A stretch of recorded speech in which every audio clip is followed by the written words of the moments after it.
સાબરમતી નદીના પ્રવાહથી ખેડાના ગ્રામ્ય જીવનને અસર. પથાપુરા અને કલોલીને જોડતો માર્ગ પાણીમાં ગરકાવ. ઉપરવાસમાં ભારે વરસાદ અને સાબરમતી નદીમાં પાણીની આવક વધતા ખેડાના પથાપુરા અને કલોલીને જોડતા માર્ગ પર પાણી ફરી વળ્યા છે. આ પરિસ્થિતિને કારણે વાહન વ્યવહાર ખોરવાયો છે અને સ્થાનિકોને ભારે હાલાકીનો સામનો કરવો પડી રહ્યો છે.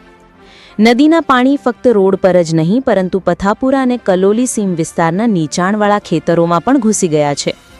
અંદાજે 1000 હેક્ટરથી વધુ જમીન જળમગ્ન થતાં ખેડૂતોને આર્થિક નુકસાન થયું છે. જો નદીની જળ સપાટીમાં હજુ વધારો થશે તો પૂરનું પાણી સીધું જ પથાપુરા ગામમાં પ્રવેશવાની શક્યતા છે, જેનાથી ગામમાં પૂરનું જોખમ વધી જશે.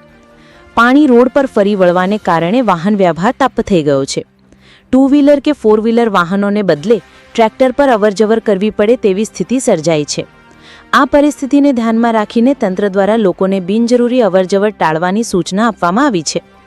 પાણીનું સ્તર સતત વધી રહ્યું હોવાથી સ્થાનિકોમાં ભયનું વાતાવરણ છે. ડેમમાંથી જો 1 લાખ ક્યુસેકથી વધુ પાણી છોડવામાં આવશે તો ખેડા તાલુકાના 12 જેટલા ગામોને તેની સીધી અસર થવાની સંભાવના છે, જેમાં નાની કલોલી, પથાપુરા, રસિકપુરા, ચિત્રાસર અને ધરોડા જેવા ગામોનો સમાવેશ થાય છે.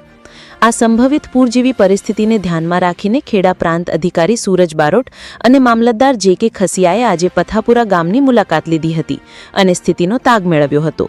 રિપોર્ટર નરેશ ગનવાણી, નડિયાદ.